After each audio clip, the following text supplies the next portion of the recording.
Le repos de l'âme. On parle souvent du repos de l'âme lors du décès de quelqu'un. Mais ne serait-il pas souhaitable de s'intéresser au repos de l'âme lors de notre vivant? En ce qui me concerne, je crois que c'est fondamental, voire même de l'ordre d'un engagement à honorer. Oui, j'ai la conviction profonde qu'il appartient à tout individu de se donner les moyens de vivre le plus possible en paix dans son cœur. De vivre sans entretenir les haines, les conflits, les querelles entre individus, tribus ou nations. Est-il possible d'imaginer obtenir la paix en déclarant la guerre à quelqu'un?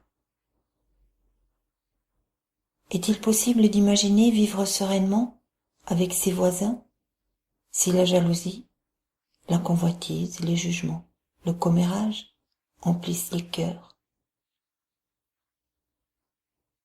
Est-il possible de rejeter, juger, critiquer sans entretenir un sentiment d'animosité en son cœur? Non, je ne le crois pas. Toutes ces attitudes ne peuvent pas préparer le repos de l'âme. Il est certes bien plus difficile de prendre du temps chaque jour pour pacifier son propre cœur, pour méditer, prier, poser un regard bienveillant sur autrui, que de se voiler la face et de chercher un coupable à l'extérieur. Aussi longtemps que le regard est tourné à l'extérieur, à juger les autres, à médire, à critiquer, rien ne peut se faire à l'intérieur du cœur, rien, si ce n'est maintenir un carcan autour du cœur.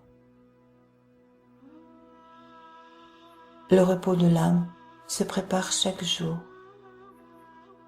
Nous pouvons en bénéficier quotidiennement, pour autant que nous soyons conscients des actes que nous posons et des conséquences engendrées, ainsi que de notre engagement à les assumer. Si nous polissons notre cœur chaque jour, en agissant simplement plutôt qu'en réagissant émotionnellement, en accomplissant nos tâches avec plaisir plutôt que sous la contrainte,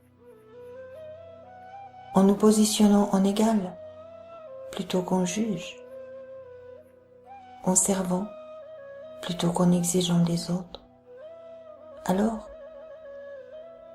il y a bien des chances pour que notre âme trouve le repos. Je crois que la parole « Tu aimeras ton prochain comme toi-même » est très explicite pour l'obtention du repos de l'âme. Aimer ce qui est en soi, c'est reconnaître et aimer ce qui est aussi dans l'autre, Dieu. C'est en lui que nous pouvons trouver le repos de l'âme. Et le Coran nous dit aussi ceci: nulle âme n'acquiert rien sans contrepartie, mais nul n'est chargé du chargement d'une autre. Vers votre Seigneur s'opère votre retour. Il vous informera de l'objet de vos différends.